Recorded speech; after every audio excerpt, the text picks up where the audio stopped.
Kumusta naman po kayo?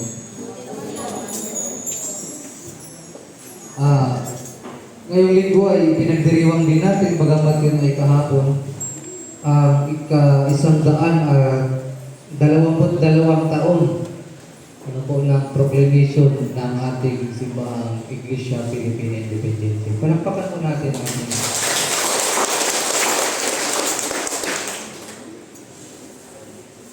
napakahalaga ng pagkain sa buhay ng tao. Kasi nga naman, kung hindi tayo kakain, hindi rin tayo mabubuhay. Sino ba dito ang taong ninakain? Hindi ba lahat? Kaya nga, lagi natin pinoproblema. Lalo na yung mga bilihin ngayon ay pamahal ng pamahal. Bigas, mga pang-ulam, ano po, halos hindi na-afford mag-ulam ng isda araw-araw sa sobrang mahal ano. Tapos nabagat-bagat ba ay talagang ang hirap ng pag-ulam.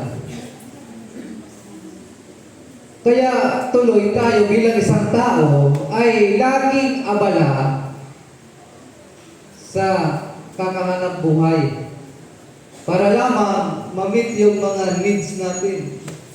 Lalo tigit na sa ngayong panahon ay talagang nagtaasan yung lahat ng mga bilihin. Napakahirap naman kung kumain ng walang ulam. Ano, mahirap. Kasi na lang ang araw-araw. Kaya masarap pa rin talaga nung may ulam, tapos bigas. Kaya yung araw-araw nating buhay, umiikot to sa paghanap buhay, kung ano na lang yung ating ginagawa na pwedeng mapagtatakitaan para may pambiling bigas, pambiling ulam, at iba pang pangangailangan para sa ating sarili at sa loob ng tahanan. Kaya gayon na lamang ang paalala sa atin ng Diyos. Kung tayo naging abala sa maraming bagay upang kumita, upang ma-meet natin yung ating mga needs, upang mabili natin ang mga kailangan para sa ating katawan, lalo tigit yung mga pagkain. Ngunit ang sabi ng ating Panginoong Jesucristo ay huwag natin kalimutan na mayroon tayong espiritual na bahagi. Kaya nga sa lahat ng mga naghahanap at sumunod sa Kanya, sinabi ng ating Panginoon, hindi naman kayo sumunod sa akin at hinanap ninyo ako dahil sa nakakita kayo ng kababalaghan. Kundi ang sabi ni Kristo, sumunod kayo dahil nabusog kayo, nakakain kayo ng tinapay. Kaya sa paalala ng ating Panginoon, ang sabi niya na hindi sa lahat ng bagay na doon lamang nakapokus yung ating sarili. Hindi sa lahat ng bagay ay nakapokus tayo doon sa mga material na bagay. Tandaan po natin mga kapatid na ang material na bagay ay temporary lamang sa mundong ito. At kapag ang tao ay namatay, walang material na bagay na madadala. Kaya ano ba yung naidudulot ng pagkain sa buhay natin? Una, kasiyahan. Diba? Siyempre, sino ba namang makaramdam ng tuwa kung gutom ka lagi? Sino bang natutuwa pag gutom? Maliban na lang yung nasiraan ng isip dahil sa gutom. Tawa na lang ng tawa. Dahil lagi nang nalilipasan sa gutom. So nakakagaan sa damdamin kung ang tiyan ay laging may laman, laging busog. Kaya nga kapag may selebrasyon, laging may pagkain, di ba? Mga birthday, kasalan, ano ba? Mga Thanksgiving, nakapasa sa board exam, binyagan, pati nga may kainan may inuman pa. Di ba? May kainan, may inuman. Dahil doon umiikot yung kasiyahan natin.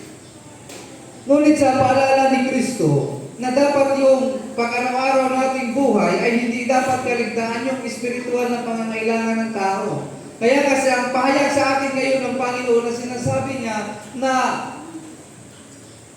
siya ang tunay na nagbibigay ng pagkain. Kaya ang sino mang lumapit sa Kanya ay hindi na kailanman magugutom. Sapagkat ang Kanyang pagkain ibibigay ay ito'y nagbibigay buhay na walang hanggan. Kaya, sa mga ganitong pagpapakita sa atin ng Diyos at Kanyang mga mensahe, ito'y paalala sa atin ng Diyos na hindi lang material na bagay ang kailangan ng tao upang siya'y mabuhay, kundi sa bawat salita ng Diyos na makapagbibigay sa Kanya ng lakas upang masumpungan ang lubos na kagalakan at kaligayahan ng isang tao. Sapagkat kung gano'n ka man kabusog sa araw-araw, ngunit pasan-pasan mo pa rin ang maraming problema sa buhay, paano ka pa rin magiging masaya? Hindi lahat ng pagkakataon na ang kalakasan ng tao ay nagbibigay ng pagkain. Hindi sa lahat ng pagkakataon ang pagkain ay nagdudulot ng tunay na kalakasan ng tao. Kundi ang pagkain bigay ng Diyos na nagpapalakas sa ating espiritual na aspito upang sa gayon mayroon tayong lakas ng loob para patuloy na kaharapin ang hamon sa buhay. Amen. Amen. May mga bagay na hindi kayang resolbahin ng mga material na bagay. Kaya nga mga kapatid, huwag nating ubusin yung ating sarili o ating kalakasan doon sa paghahanap ng mga material na bagay. Kaya nga minsan sa sobrang kakahanap buhay natin, nakakalimutan na nating mamuhay ng normal bilang isang tao. Halos hindi na matutulong sa kahanap buhay, halos hindi na nagpapahinga sa kahanap buhay, halos wala nang time sa pamilya, sa kahanap buhay. Kaya minsan tuloy nakakalimutan ang mga taong mahalaga sa kanyang paligid. At higit na minsan, nakakalimutan na rin ang Diyos. Kaya sa paalala ng Panginoon, sa unang pagbasa ng pinapahayag din ni Kristo, tandaan ninyo na ang nagbibigay sa inyo ng pagkain ay hindi si Moises, sabi niya, kundi ang amang makapangyarihan nasa langit. Siya ang nagkakaloob ng pagkain upang patuloy kayong mabuhay sa gitna ng desyerto. Hindi si Moises. Kaya mga kapatid, kung gusto nating patuloy na gumaan at maging maginhawa ang buhay natin, patuloy tayong magkaroon ng kaugnayan sa Diyos. Sapagkat ang tunay na pagpapala at nagbibigay kaloob upang tayo mabuhay ay ang Panginoon. Hindi ang mga material na bagay. Kaya nga, mga kapatid, lagi nating hanapin ang Diyos sa pamamagitan ng ating pananampalataya. Lumapit tayo sa Panginoon, hindi tayo sa mayroon tayong kailangan sa Kanya, kundi lumapit tayo dahil tayo ay may pananampalataya. At ang pananampalataya ito ang magbibigay kaganapan sa bawat buhay natin. Sapagkat ang tunay na kagalakan ay hindi nagsisimula sa material na bagay. Ang tunay na kagalakan ay nagsisimula sa kaloob-loobang damdamin ng isang tao. Kaya mga kapatid, huwag natin parang upusin yung buhay natin sa kakahanap buhay. Kasi may mga tao talagang wala nang ginawa kundi maghanap buhay na lang ng paghanap buhay. Diba mapapansin natin? Tapos kapag yumaman na, may pera na, maginawa ng buhay, saka naman nagkasakit sa kakahanap buhay. Ngayon, uubusin naman yung kita sa kanabuhay kakapagamo. Kaya sa paalala ng ating Panginoon, ito yung sabi ni Kristo, ako ang nagbibigay ng pagkain na bibigay buhay. Buhay na walang hanggan. Sapagkat the real investment to have life is yourself. Ang iyong kalusugan, ang iyong katawan.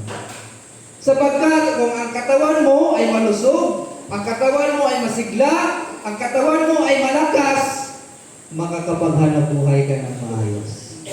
Kumikita ka ng maayos. Ngunit ang katawan mo at ang sarili mo ay mahina at may sakit. Hindi ka na nga makapaghanap buhay, hindi ka na nga kumikita, gumagastos ka pa sa kakapagamot. Amen. Amen. Kaya mga kapatid, huwag nating baliwalain ang pagtawag sa atin ng Diyos na lumapit sa Kanya at hanapin siyang may pananampalataya. Sapagkat ang bawat pagtawag sa atin ng Diyos ay isang pagpapalang espiritual na magbibigay sa atin ng kaginhawaan sa buhay. Amen. Amen. Sapagkat hindi lang material na bagay ang magpapaginhawa sa ating sarili, kundi mismo ang magandang pakiramdam. Marami ka ng pera, hindi mo naman makain ang gusto mo dahil mayroon kang sakit at maraming bawal. Mayroon kang mga garang sasakyan, hindi ka naman makapagbiyahe ng malayo kasi may sakit ka, bawal. May pambili kang alak, kaya makain mo. Kasi bawal. Iba pa rin yung pinagpapala ng kalusugan. Diba? Kahit pa paano, makashot-shot. Hindi bawal. Kahit pa paano, makakain ng lechon. Kasi hindi bawal. Diba? Kahit pa paano. Makainom ka ng soft drinks kasi hindi bawal. Kaya the true investment of yourself ay yung kalusugan mo. Kaya nga, ang panawagan sa atin ng Diyos, huwag nating kalimutan alagaan ang ating sarili. Sapagkat ang tunay na pagkain ay pagkain mula sa Diyos na nagpapalakas sa ating espiritual na aspitos sa buhay natin. Sapagkat kung tayo nasa maayos na kalagayan, nasa maayos na kondisyon, magagawa natin ang mga bagay na maaaring magpapasaya sa atin. Kaya mga kapatid, sa araw na ito, pinaalalahanan tayo ng Diyos. Palagi tayong manalangin at higit sa lahat, palagi tayong manambahan sa Kanya. Sapagkat sa bawat pakikibahagi sa panambahan natin sa Kanya, tayo'y nakikibahagi din sa isang napakagandang biyaya. Ito yung biyaya pansamantalang pagpapahinga upang magkaroon tayo ng magandang kalusugan. Amen. Amen. Hindi kayo ano bang nagawa dito ngayon? Nakaupo lamang. Nakikinig, tapos nakakanta. Diba yun lang naman? Tapos ano yung dulot niyan? Pansamantalang pagpapahinga upang magkaroon tayong lakas para magpatuloy na harapin ang bawat hamon sa buhay. Ano po, wala naman kayo ginagawa dyan. Tapos kung makalot-lot, maidlip. Di ba? Ganun na ano. So kaya mga kapatid, lagi natin pakaisipin na ang tunay na biyaya na nagbibigay buhay ay hindi pang material na bagay. Dahil kung pira pa ang nagpapahaba sa buhay ng tao, hindi yung mga mayayamang tao sa mundo ay buhay pa hanggang ngayon. Amen. Amen. Bakit may mga mayayamang namamatay? Yung mga naging presidente ng Pilipinas, naging presidente ng Amerika, namamatay pa rin kahit sobrang yaman. Yung mga mayayamang tao sa mundo, namamatay pa rin kahit sobrang yaman. Ano po? Ibig sabihin lamang, hindi pera ang nagpapahaba upang ng buhay natin, upang mabuhay tayo hanggat gusto natin. Kundi yung Diyos lamang ang may kakayanan nito. Kaya mga kapatid, hindi material at salapi ang nagbibigay sa atin ng buhay. kundi Diyos ang nagbibigay buhay at ito yung gustong linawin sa atin ni Kristo. Na huwag natin kalimutan kung sino ang nagbibigay. Diyos ang nagbibigay ng pagpapala at hindi sapat yung sariling pagsasikap lang natin. Kaya tayo nabubuhay because we are blessed by God. Kaya nga sa unang pagbasa, sinabi din ni Kristo na kaya kayo nabubuhay sa ilang dahil pinagpapala at pinapakain kayo ng Amang sa langit. Kaya tayo patuloy na nakakapaghanap buhay dahil pinapalakas tayo ng Panginoon. Kaya tayo naging successful sa buhay kasi ginagabayan tayo ng Diyos. Kaya nagagawa natin maabot yung mga pangarap natin dahil sinasamahan tayo ng Panginoon para abutin yung ating mga pangarap. Kaya tayo yumaman. Sino mayaman? Taas yung kamay. Kasi pinapayaman tayo ng Diyos. Kaya wag na wag natin kalimutan ng Panginoon. Kaya tayo naging masaya dahil binibigay ng Diyos ang mga bagay na nagpapasaya sa atin. Amen. Kaya wag na wag natin kalimutan ng Diyos. Lagi natin siyang alalahanin, lagi natin siyang isama sa buhay natin. At higit sa lahat, wag natin siyang baliwalain sa buhay natin. Huwag natin i-priority ang mas mahalaga na dapat mayroon ng isang tao. Minsan kasi mas naging importante na yung material na bagay kaysa sa ating pananampalataya. Mas naging importante yung minsan kasi mas naging importante yung kita pa kasi sa araw, sabi ko, linggo ngayon. Sayang yung kita ko, magsimba ako. Yung minsan may mga ganun tayo kasi ba, no? Sayang yung kita, magsimba ako. Panginayangan mong kikitain mong pera kaysa sa buhay na kaloob sa iyo, Diyos. Ano mo yung material na bagay kung mamamatay ka naman? Kaya mga kapatid, sa maliit na bagay, bigyan natin panahon ng Diyos sapagkat hindi naman hinihingi ng Diyos ang lahat. Sa araw ng linggo, ilang oras lang ang hinihingi ng Diyos para makasama natin siya sa kanyang banal na tahanan. Napakauliit lang yun. We have 24 hours in one day. Pero 3 oras lang ang hinihingi ng Diyos para dyan. Kaya huwag natin siyang pagdamutan sapagkat sa Kanya nagmula ang buhay. Sa Kanya lahat nagmula ang lahat ng bagay. Sa Kanya lahat nagmula kung anuman ang mayroon tayo. Kaya dapat lamang sa paalala sa atin ng Diyos, lumapit tayong may pagpapasalamat at pananampalataya. Huwag tayong lumapit dahil mayroon tayong gusto hingin. Huwag tayong lumapit at hanapin ng Diyos dahil mayroon tayong material na bagay na napakikinabangan. Kundi sabi ni Kristo, lumapit kayo dahil kayo ay may pananampalataya. Lumapit kayo at manalangin dahil kayo ay may pananalig. Hindi yung lumapit kayo dahil may material kayo pangangailangan.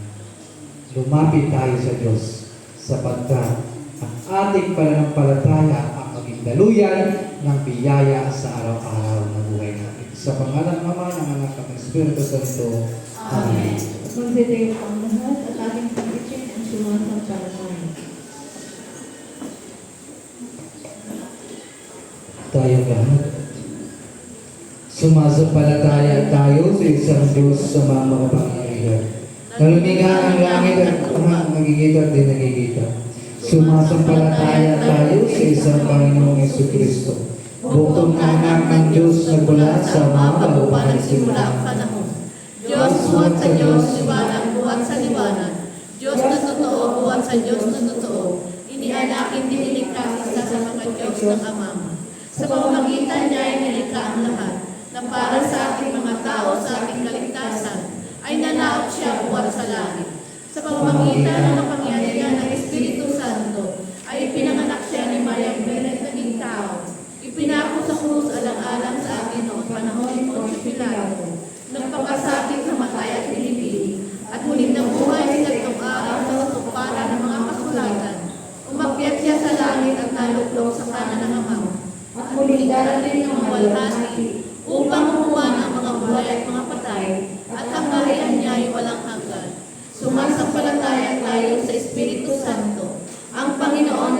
nagbibigay ng buhay, nagbubuhat sa Ama. Sinasamba siya at niwalhati kasama ng Ama at ng Anak. Nagsalita siya sa pamamagitan ng mga propeta. Nanalig tayo sa isang Iglesyang isa, banal, katolika at apostolika. Naniniwala tayo sa isang binyag sa pagpatawad ng mga kasalanan. At hinihintay natin ang muling pagkabuhay ng mga namatay at ang buhay na walang hanggan. Amen. Magsiluhod po ang lahat para sa panalangin ng bayan.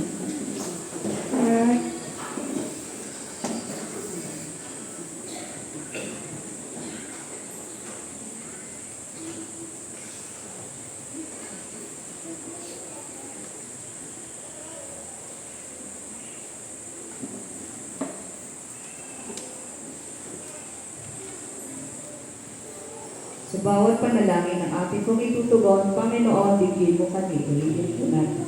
Panginoon, tingin mo kami. Yamang tayo na nanalig na ang Diyos ay totoong mapagbigay at lagi nagdudulot ng buhay sa kanyang bayan. Tayo dumulog at manalangin sa Kanya sa pag-asang tayo kanyang pakikinggan. Manalangin tayo. Panginoon, tingin mo kami. Para sa buong Kristyanuhan, ang periklinong bayan ng Diyos, nawa ang endin niya ang matapat na sa makalangit na kaharian bilang kasangkapan ng pag-ibig ng Diyos na siyang nangalaga sa mga Israelita sa kanilang paglalakbay sa disyerto. Manalangin tayo. Panginoon, tingin mo kami. Para sa Obispo Maximo, mga obispo at lahat ng pinunong espiritual, nawa pasiglahin at palakasin nila ang kanilang mga kawan bilang mga tagapaghatid ng maraming biyaya ng Diyos. Manalangin tayo. Panginoon, tingin mo kami. Para sa mga naakit ng materialismo, nawa mapaglabanan nila ang mga panghalina ng material na pakinabang at magsikap sila para sa pagkain at dudulot ng buhay na walang hanggan. Manalangin tayo. Panginoon, tingin mo kami. Para sa ating pura paroko, sa Reverend Father James Simungala at sa mga katulong niya, nawa manatili silang malusog at magtamo ng malasakit at pagmamahal ng mga pinamumunuan nila. Manalangin tayo. Panginoon, tingin mo kami. Para sa lahat ng mga Kristiyano, nawa maisantabi natin ang ating dating pagkatao at ang ating mga makasalanang paghahangad at sa halip ay magsumikap na mamuhay sa kalinisan at kabanalan. Manalangin tayo. Panginoon, tingin mo kami. Sa katauhan, ipagkaloob mo ang iyong makalangit na biyaya, lalong-lalo na sa pamilyang mamuna sa misong ito, sa First na Limas sponsor, sa nagdiriwang magdiriwang ng kanilang kaarawan na sina Janet Ricanya, George Ricanya, Boy Fegalan, Romnick Villavicencio, Ian Pase, Alejandro Ledesma, Ken J. Duncan, Ronnie Estrada Moton, Maggie Di Villena, and Jubel May Grabe. At sa kongregasyong ito, bigyan at tanggapin nawa nila ang iyong pananasalita na may kababang loob at masunurin puso at paglingkuran ka na may katapatan sa lahat ng araw ng kanilang buhay. Manalangin tayo. Panginoon, tingin mo kami. Inaalaala namin sa iyong harapan ng iyong mga lingkod na sina Jessalyn Candelaria, Adrian Ricanya, Hernan Sales, and Jeronimo Frias, na sa makabilang buhay na sumasampalataya kay Kristo.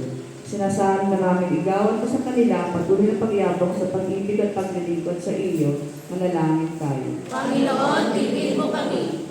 Para sa lahat ng mga Kristiyano, nawa, may santabi natin ang ating dating pagkatao at ang ating mga makasalanang paghahangad at sa halip ay magsuwikap ng mabuhay sa kalinisan ng kabanalan. Manalangin tayo. Panginoon, tingin mo kami. Para sa ating lahat, magkaroon tayo ng isang mapagpitagang pag-ibig sa Eucharistia at magsumikap na tanggapin lagi sa Jesus sa banal na pakinabang. Manalangin tayo. Panginoon, tingin mo kami. Sa katahimikan, idalangin natin ang ating mga pansariling kahilingan.